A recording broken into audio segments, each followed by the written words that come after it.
Buenos días. Vamos a empezar este curso de la Universidad Católica de Valencia, Nuevos signos, nueva evangelización, el Evangelio y los pobres. Hemos querido de alguna manera con este curso recoger la sensibilidad del Papa Francisco, que de alguna manera está poniendo de relieve fundamentos importantes de la vida de la Iglesia que por no conocerlos son poco sabidos, y es importante ponerlos de relevancia de nuevo.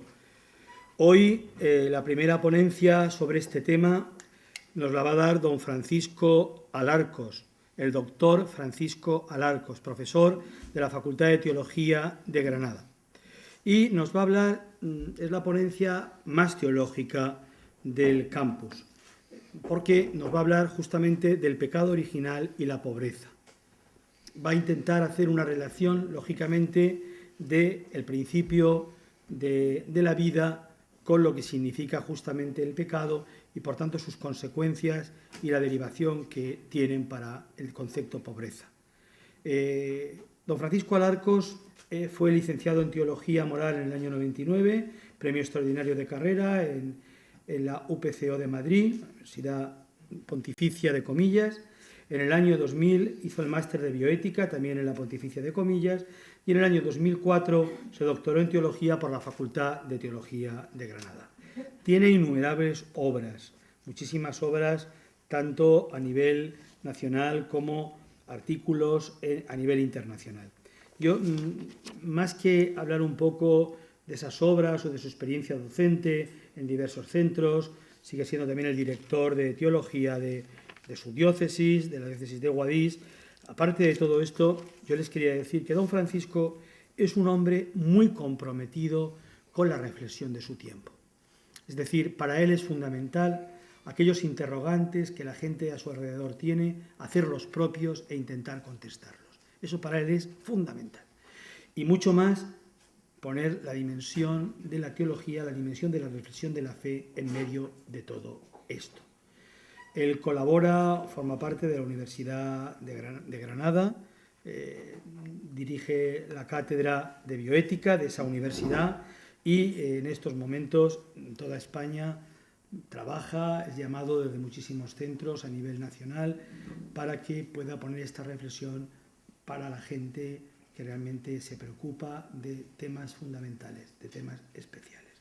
Estos días queremos justamente constituir este lugar en ello, en un lugar de reflexión, en un lugar de pensamiento. Por eso, mis queridos amigos que habéis venido desde la Universidad Católica de Valencia o de otros lugares, es muy importante el participar en las conferencias, lo tenemos como algo fundamental. Es decir, para nosotros hemos intentado que la Eucaristía de la mañana sea el momento de contemplación y que las dos charlas, las dos conferencias sean el momento de profundidad en la estructura de pensamiento, en el plantearnos y el contestar interrogantes. Después tenemos todo el día para compartir, para ver lugares bonitos, para poder estar en un sitio u otro de esta maravillosa Cantabria. Pero es muy importante la participación nuestra en estas conferencias. Por tanto, ya le doy la palabra al doctor Alarcos, profesor de la Facultad de Teología de Granada, para hablarnos sobre este tema que acabamos de decir. Muy bien, querido José Luis, gracias por la presentación y por la invitación. Siempre que José Luis me pregunta si puedo hacer algo con vosotros o con la Universidad Católica de Valencia, encantado, porque me siento muy cómodo, aparte de por su amistad y la vuestra, porque me parece que foros de este tipo merecen la pena acudir a ellos y compartir con gente que está inquieta durante el verano cuestiones como las que hoy o en este curso ocupan, ¿no? Os confieso que, dándole vuelta a cómo podía preparar este tema, bueno, tenéis todos un esquema que voy a seguir. Prefiero un esquema en papel frente a un esquema en PowerPoint. Sabéis que la guerra de Irak decían en la CIA que se perdió por un PowerPoint. Y es que las noticias, las órdenes se iban dando linealmente, con lo cual al final la última orden perdía todas las anteriores, se quedaba uno solo con la última, ¿no? Bueno, yo el PowerPoint no lo utilizo mucho, pero prefiero que tengáis en papel el esquema que voy a seguir. ¿Y qué voy a hacer en mi intento de aproximarme a esta realidad del pecado original y de la pobreza. En primer lugar, plantear la cuestión del pecado original. Y en segundo lugar, plantear dónde podemos rastrear la huella del pecado original precisamente en este contexto que nos ha tocado vivir, que es un contexto extraordinariamente complejo. Extraordinariamente complejo, no porque estemos solamente en una situación de crisis económica, la humanidad ha vivido en situaciones de crisis durante, bueno, en todas sus civilizaciones. Quizá hay un matiz, y es que los grandes imperios han entrado en crisis. Recordad el imperio azteca o el egipcio, las grandes civilizaciones como la griega. Bueno, las crisis no son nuevas, lo que es quizás nuevo es esta dimensión de globalidad y de complejidad en la que estamos, ¿no? Una complejidad y una globalidad que lleva a que 2/3 de la población de este planeta estén en situaciones de exclusión, de pobreza.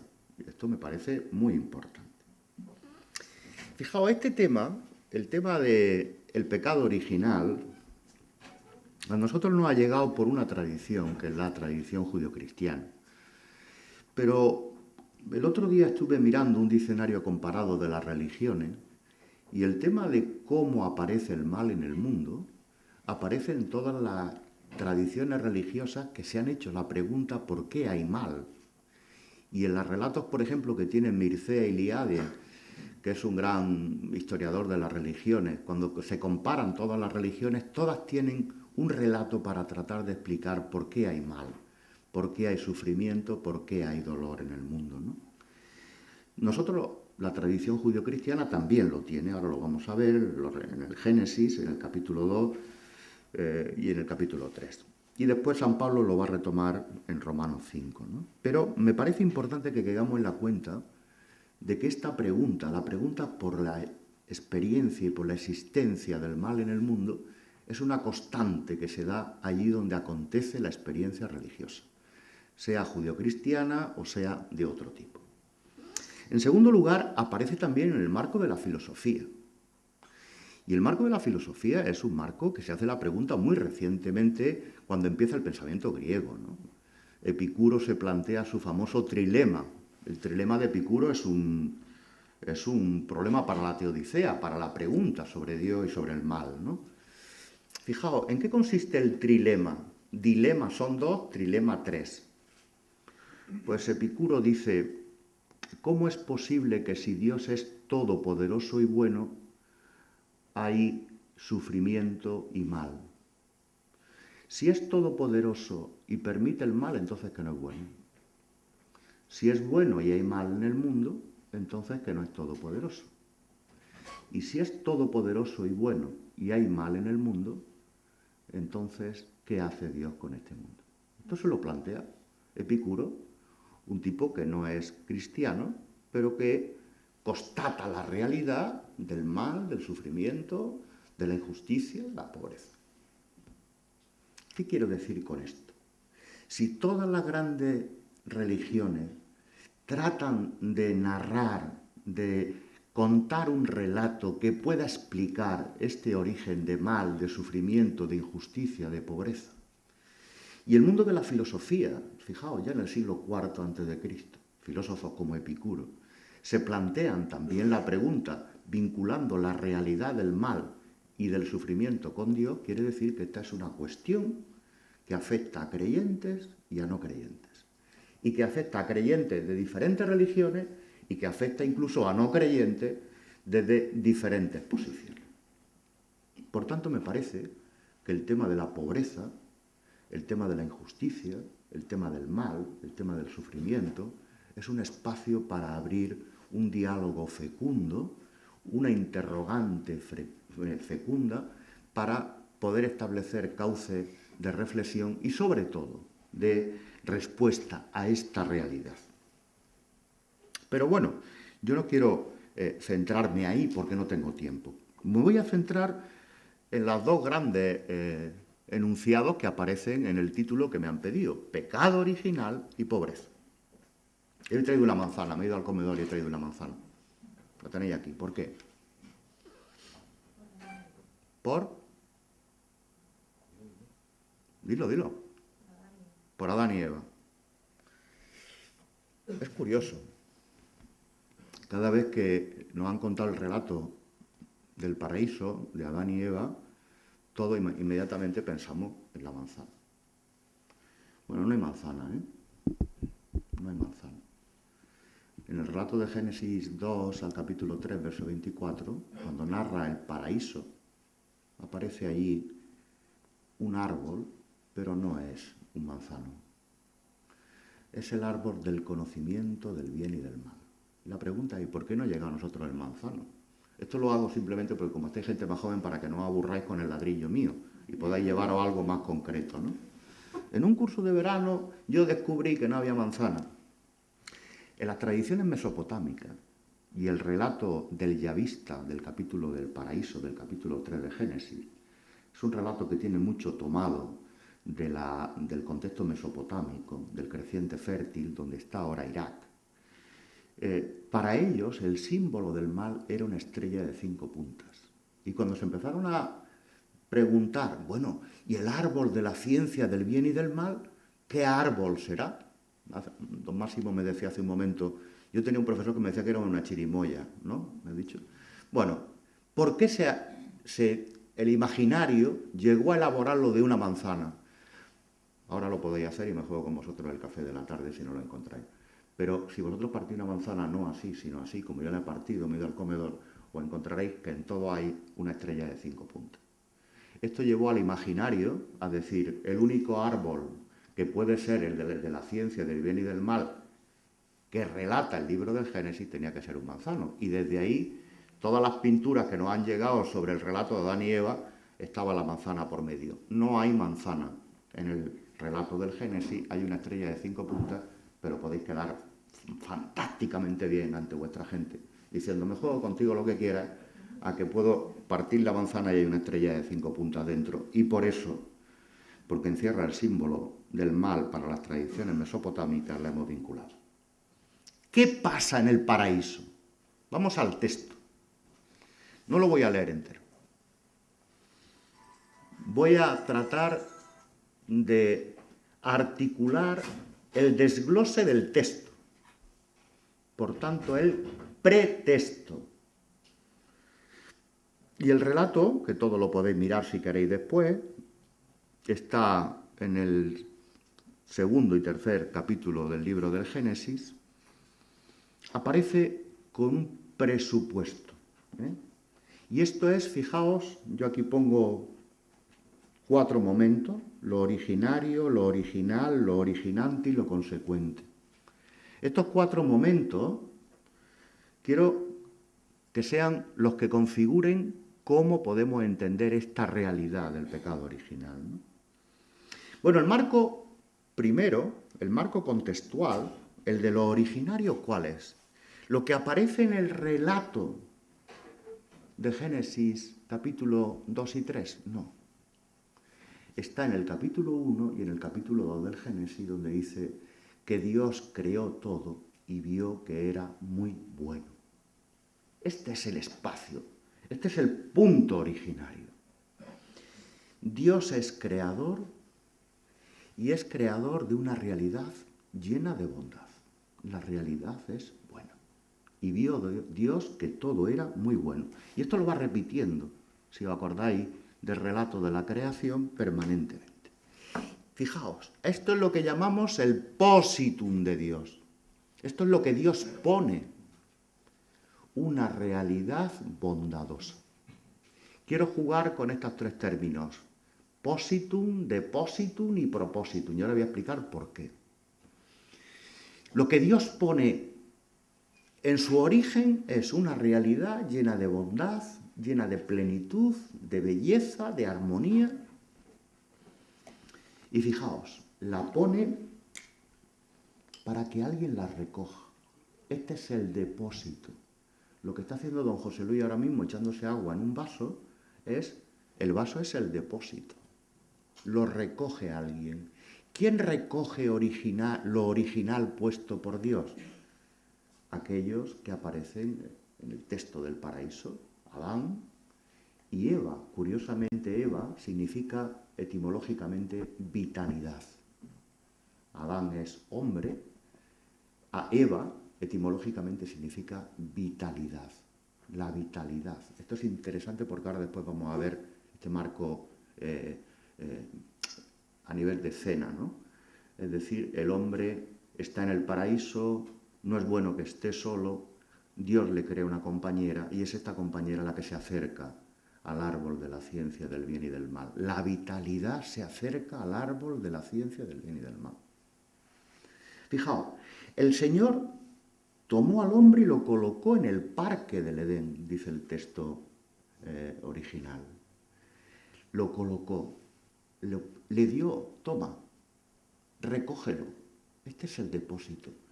La especie humana recoge lo que Dios pone en su origen. ¿Y para qué? Para que lo guardara y lo cultivara, es decir, para que diera de sí. Este dar de sí es lo que llamamos propositum. La realidad, precisamente, no es solamente para ser guardada, sino para que dé de sí. Este dar de sí, cultivándolo, guardándolo, este dar de sí es el propositum. Por tanto, fijaos, esta es una dinámica extraordinariamente fecunda, porque lo que se entrega, se pone, se recoge no para guardarlo, sino para que dé de sí, para hacer una nueva propuesta, para volver a proponerlo, para que alguien lo recoja y vuelva a dar de sí. Por tanto, este es lo originario, este es el punto de partida. Segundo, lo original. Puedes comer de todos los árboles del jardín. Todo es para ti. Todo esto que te he puesto, que tú has recogido como depósito para que lo cultive y dé de sí, puedes comer de todos los árboles del jardín. Esta es la experiencia originaria. Cuando digo originaria, en el sentido de que es la experiencia fundante, religiosa, el don. Te lo doy todo. El don es la experiencia religiosa. La experiencia de que algo se me da que yo no he pedido y además no por méritos míos, sino por puro amor, gratuitamente, inmerecidamente, sin que yo lo haya conquistado por mi voluntad, ni por mi mérito, ni por mi esfuerzo. Experiencia religiosa. Puedes comer de todos los árboles del jardín. Y justo la respuesta es la experiencia moral. Pero del árbol del conocer el bien y el mal no comas. Es decir, la experiencia moral no es previa, la experiencia del deber, de lo que se debe o no se debe de hacer, no es previa, no es anterior a la religiosa. Es la consecuencia de lo religioso. Ante lo que he recibido inmerecidamente, ¿qué debo hacer? Bueno, esta experiencia aparece reflejada en el libro del Génesis como experiencia de deber. No comer del árbol, del conocer el bien y el mal. Fijaos que quiero que caigamos en la cuenta de este detalle. Conocer el bien y el mal es ser todopoderoso. Pero todopoderoso por esta plenitud del saber, esta plenitud del querer, esta plenitud del obrar. Conocer bíblicamente el bien y el mal es precisamente ser dioses. Conocer el querer, conocer el amar, conocer el obrar.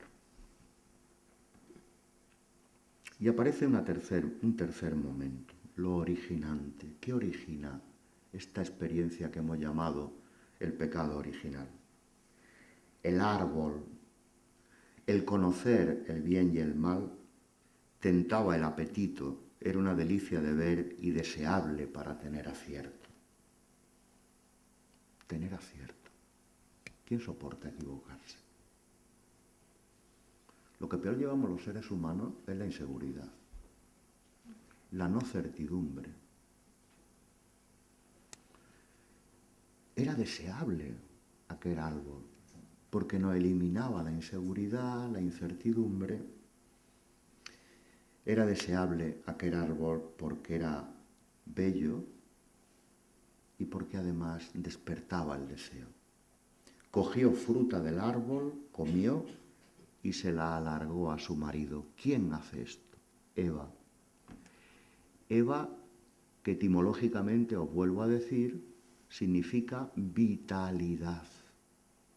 Aquel que está vivo, aquella que estaba viva, tiene esta casi necesidad interior de eliminar la inseguridad, la incertidumbre, eliminar todo aquello que pueda suponer esto que a los seres humanos más nos perturba, que es no tener suficientemente articulado todo, desde el poder, del saber, del obrar o del querer.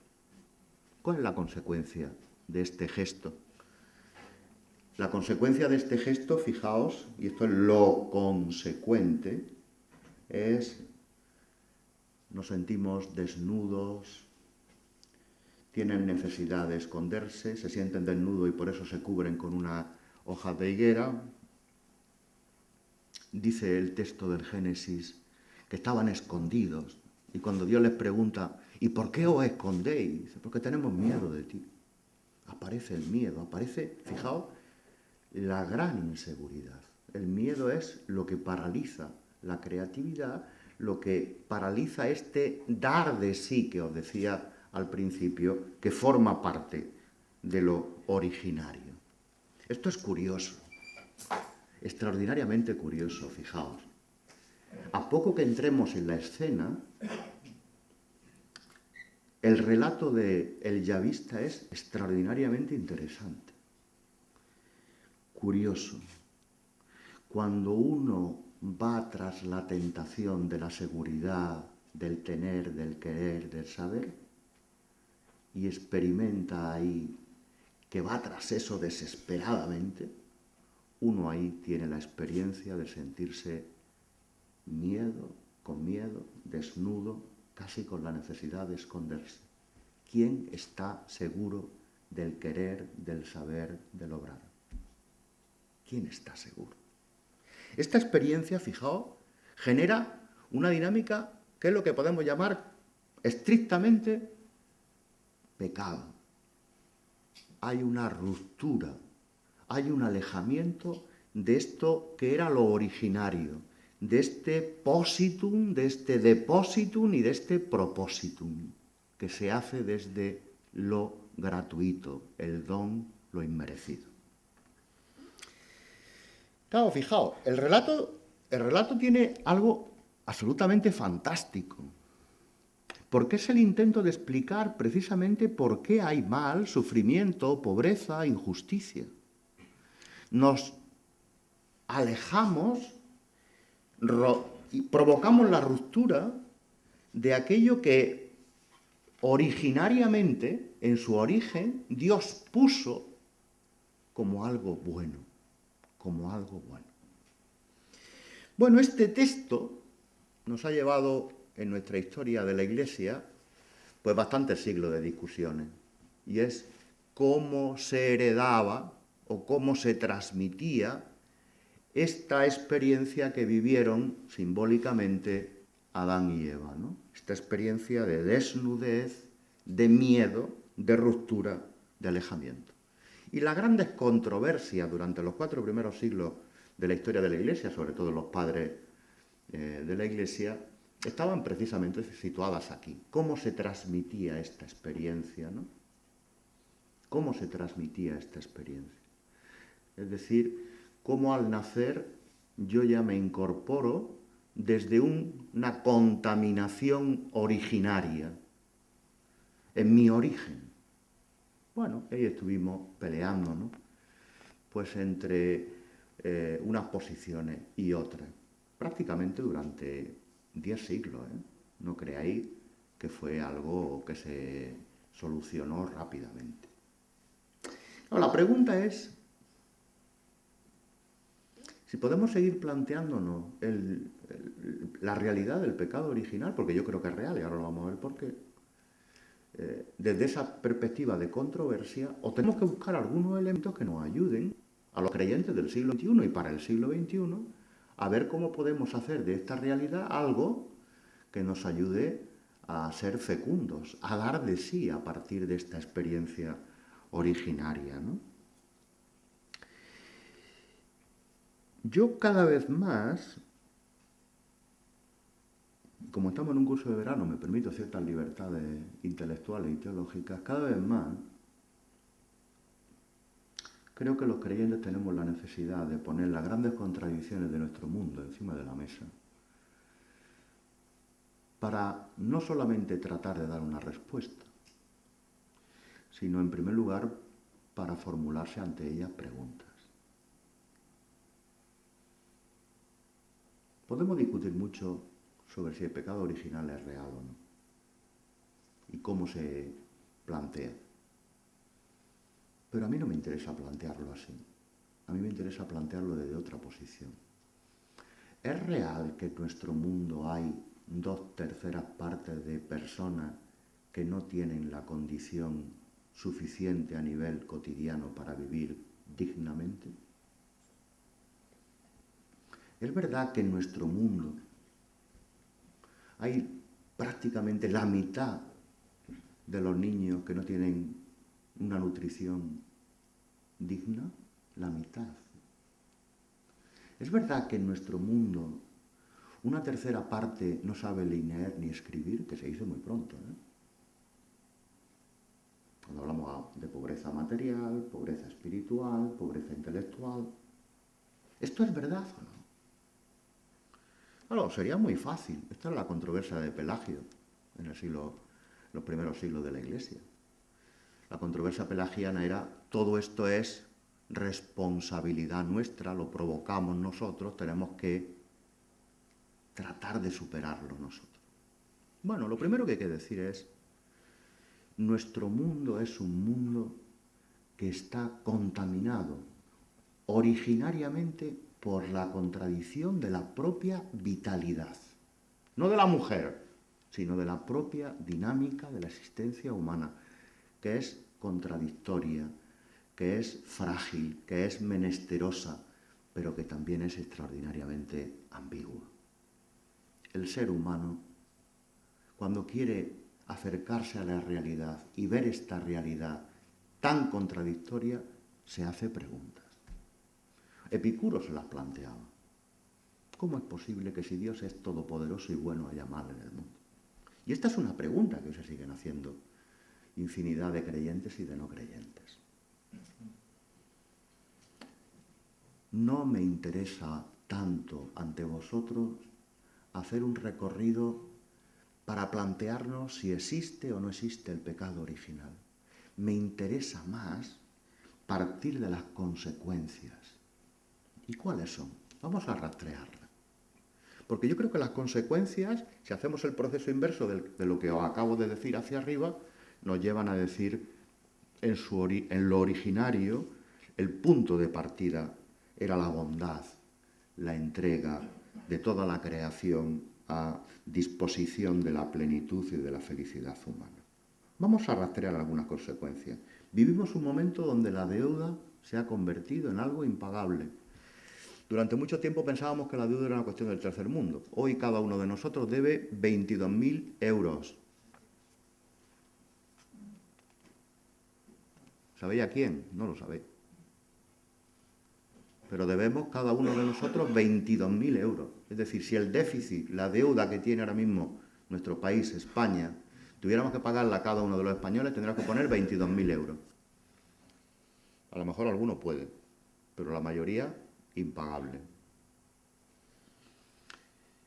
Esto antes se planteaba a nivel de países. Había países del tercer mundo hace 10, 15, 20 años donde la deuda era algo que no se podía pagar.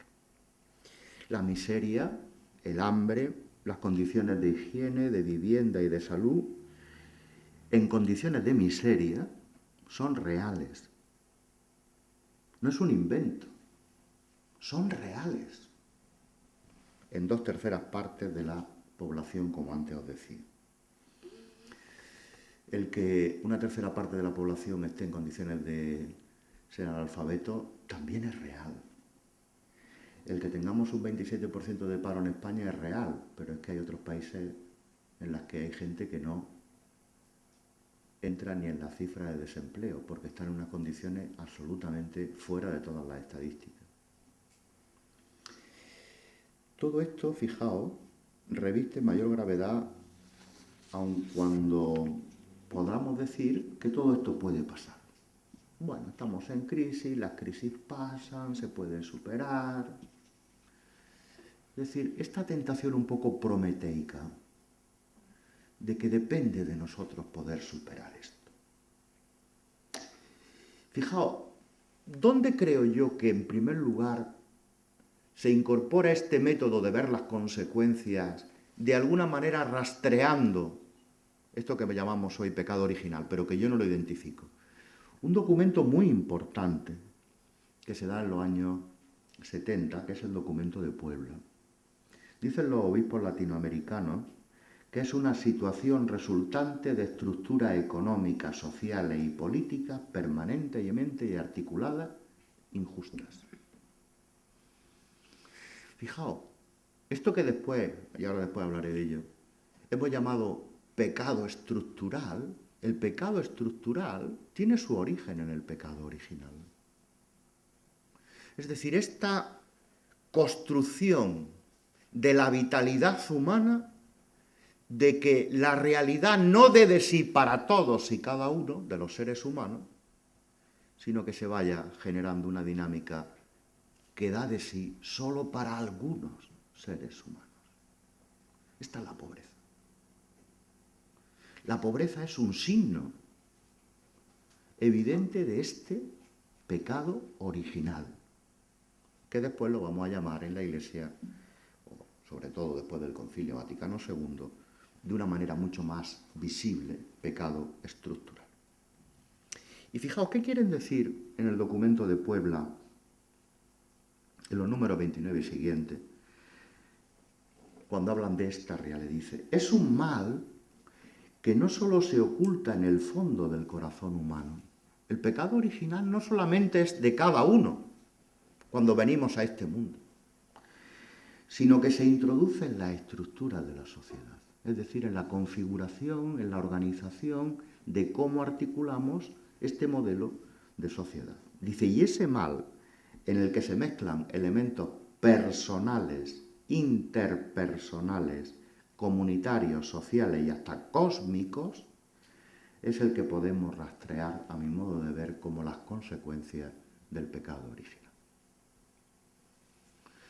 Fijaos, el pecado estructural del que voy a hablar ahora hace más referencia, y esto ha sido una gran polémica que han tenido diferentes documentos y diferentes posiciones en la teología moral. El pecado estructural tenía como referencia estructuras, pero no personas. El pecado original lo que hace precisamente es decir no solamente las estructuras, sino también las personas, cada uno. Bueno, esto para la Iglesia, ¿qué ha supuesto? Para nosotros los creyentes, ¿qué ha supuesto esto? Es decir, cuando nos planteamos el problema del pecado original, que no lo podemos solo reducir a controversias teológicas durante 10 siglos, sino que tenemos que rastrearlo desde las consecuencias del pecado original, que es esta situación que os acabo de decir, ¿qué significa esto para la Iglesia? ¿Qué significa esto para nosotros, cristianos del siglo XXI? Que urge tomar conciencia de un nuevo sujeto social y eclesial. Tomar conciencia de un nuevo sujeto, subjectum. Un nuevo sujeto, es decir, alguien que soporta esta realidad. Y este nuevo sujeto son los empobrecidos. Fijaos, una cosa es hablar de la pobreza y otra hablar de los empobrecidos. La pobreza es lo estructural consecuencia del pecado original. Los empobrecidos son consecuencia de nuestras decisiones responsables. Porque al empobrecido, el punto de partida es que tenía algo y encima se le quita el poco que tenía. Este es el empobrecido. El pobre no tiene nada. Pero el empobrecido es que hasta lo que tiene se le quita. Los empobrecidos, por tanto, fijaos, Aquellos que, fijaos, esta experiencia, llevarla ahora al paraíso. Adán y Eva estaban en el paraíso. ¿Y qué les pasa en el paraíso después de la consecuencia de comer del árbol del conocer y el bien y el mal? Son expulsados. Son empobrecidos. En el paraíso, ¿quién quedan? Los ángeles que van a custodiar este árbol. La consecuencia del pecado original para Adán y Eva, en el relato yavista, es que son empobrecidos. Son expulsados de aquello que tenían.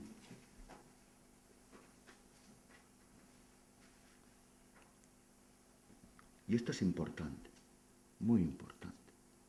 ¿Por qué? Porque los empobrecidos no solo son sujetos individuales.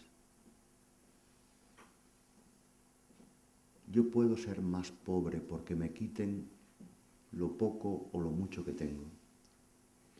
Pero cuando hablamos en plural, los empobrecidos significan que no son pequeños grupos marginales, que son grandes, grandísimas dimensiones de la sociedad las que están afectadas. Niños, jóvenes, adultos y ancianos. Atención, esto nos plantea una cuestión importante que ya dijo el Concilio Vaticano II en Gaudium et Spes número 30. Muy importante. Quiero que leáis conmigo el texto, donde pone desprivatización del pecado. Y esto es literal. Gaudium et Spes número 30. La profunda y rápida transformación de la vida exige con suma urgencia que no haya nadie que por despreocupación frente a la realidad o por pura inercia se conforme con una ética meramente individualista.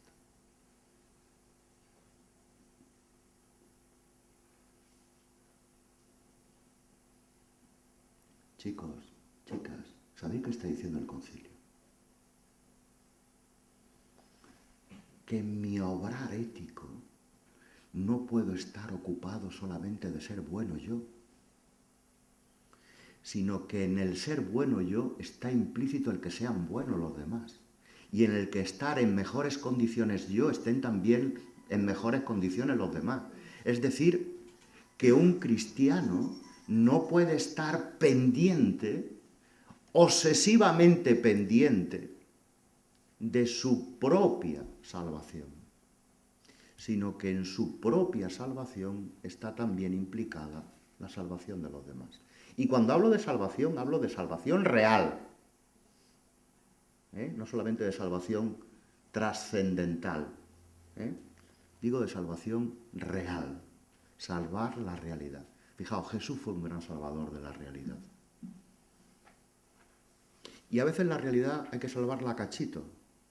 Ahora después voy a hablar de esto, de las consecuencias que esto tiene. Pero a veces la realidad solamente la podemos salvar a cachito. No podemos salvar toda la realidad, pero sí los cachitos de realidad que se nos ponen delante. Jesús no curó a todos los leprosos del mundo, ni curó a todos los ciegos del mundo, ni curó a todos los epilépticos del mundo. Pero aquellos que se pusieron en su camino, sí. Jesús fue aquello que decía Ortega, recordáis, yo soy yo y mi circunstancia. ¿Os suena esto, verdad? ¿Y qué dice después Ortega? Pues dice, y si no salvo la circunstancia, tampoco me salvo yo. Jesús, la única manera que tiene de hacer presente la salvación es salvando circunstancias reales. La ceguera era una circunstancia real, sí, concreta, sí. ¿Todos los ciegos? No, aquel que se le puso delante. No nos podemos conformar con una ética meramente individualista. Gaudium et Spes número 30. No podemos vivir la moral a nivel privado. la moral cristiana es un intento de responder a esta experiencia de salvación de la realidad que nos ha tocado. Bueno, a partir de aquí, un par de anotaciones más y concluyo para no cansar. Durante mucho tiempo, bueno, cuando digo mucho tiempo, digo en estos 40 últimos años, cuando uno se acerca a los manuales de teología moral, ha habido algunos intentos de decir, bueno, y en el fondo esto del pecado original lo podíamos vincular al pecado estructural, ¿no? A este pecado que yo decía que se anunciaba en el documento de Puebla, ¿no? Bueno, dos cositas. Primero, hay que aclarar, porque cuando se habla de pecado estructural, hay muchas terminologías. En Medellín, en 1968, se habla de situación de injusticia y situación de pecado, en el número 1, de estructura opresora y de estructura injusta, en los números 2, 6 y 19. En Puebla, en el año 79, en el documento que antes os decía, recoge algunas de estas expresiones y añade otras. Habla tanto el documento de Puebla de estructuras injustas como de estructuras de pecado que nacen del corazón del hombre, pero que están inspiradas también por el capitalismo liberal, el colectivismo marxista, fijaos en qué año estamos hablando, que son causas de miseria, que es preciso modificar. En otras partes prefiere hablar de pecado social. ¿Qué me interesa a mí de todo esto? El último punto lo podéis leer porque solamente es aclaratorio. El pecado estructural no es el pecado original.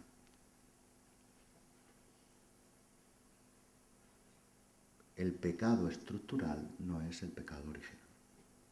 Por tanto, tenemos pecado personal, pecado estructural y pecado original. ¿Y por qué no es el pecado estructural pecado original? Porque el pecado estructural es responsabilidad estrictamente de la organización social, política, económica, cultural en la que vivimos. Genera organizaciones, estructuras que hacen que esta realidad se convierta en algo no vital, no valioso. He de deciros, y en esto Pablo, el texto de Romanos 5 lo podéis leer, que el pecado original, en el fondo lo que nos previene es de querer convertirnos en dioses.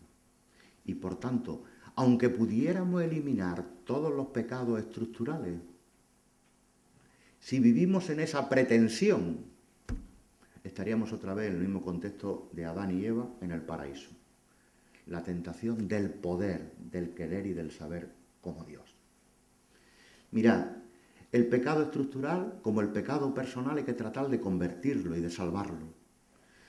Pero el pecado original es el recuerdo permanente de que la contradicción entre el don recibido y la respuesta que damos los seres humanos a ese don inmerecido y gratuito, solamente es posible hacerlo no con nuestros méritos, sino con la gracia. No podemos definitivamente terminar con todo el mal, el sufrimiento, la pobreza y el hambre del mundo. No podemos. Lo que está haciendo permanentemente la pobreza es decir, que tú no puedes ocuparte solo de ti mismo. Gaudium et Spes, número 73. Ética meramente individualista, de eso nada.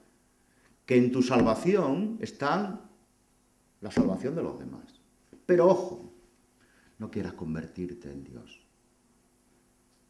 Es decir, no quieras eliminar esta contradicción de lo vital. Vuelvo a repetiros, no tenemos más tiempo, pero fijaos, que Eva signifique vitalidad, esto no es contra nada contra las mujeres, al contrario. Que encarne, Eva que encarne la vitalidad significa que lo vivo encarna lo contradictorio, lo paradójico, lo originariamente, como os decía antes, que provoca a veces el que deseemos el querer, el obrar, el poder de Dios. Concluyo. Pecado original y pobreza van íntimamente unidos, sí, pero no son identificables. El pecado original revela que la pobreza, nos pone de manifiesto que la pobreza no es querida por Dios, no forma parte del proyecto original de Dios. Creó todo muy bueno, para todos y cada uno. Que la injusticia no forma parte del proyecto original de Dios. Que nuestra tarea, lo que recogimos, lo que depositó Dios en nosotros, tiene que dar de sí cada vez las mejores condiciones para que los seres humanos, creados a imagen y semejanza de Dios, puedan vivir en condiciones dignas, pero ojo, sin querer ser dioses. Cada vez que los seres humanos hemos difuminado esta conciencia de pecado original, hemos creado totalitarismos. Cada vez que hemos creado situaciones donde hemos querido acabar con aquello que podía eliminar todo, las consecuencias han sido peores. Hacer un recorrido por la historia y veréis que hasta con las mejores intenciones se han generado extraordinarios magnicidios, parricidios, genocidios. Bueno, yo creo que estamos ante un momento donde la pobreza, como realidad, no como teoría, no como ideología, la pobreza como realidad nos pone alerta de algo que es extraordinariamente fecundo para un creyente. ¿Por qué nos acerca a Dios? Porque nos pone en lo original, nos pone en el don, nos pone en la experiencia del positum, del opuesto, por Dios gratuita e inmerecidamente. Y esto no está en contradicción con tratar de articular mecanismos para que la estructura de nuestra sociedad, esto que hemos llamado pecado estructural, sea corregido, tratado de convertirlo y de salvarlo, porque eso forma parte de nuestra ética y de nuestra moral como seguidores de Jesús, es decir, de nuestra respuesta al don. Pero ojo, sin la pretensión de que con eso lo podemos convertir totalmente nuestro mundo, nuestra realidad, porque precisamente si esa fuera la pretensión, estaríamos convirtiéndonos en Adán y Eva, es decir, en la tentación de coger del árbol del bien y del mal. Muchas gracias.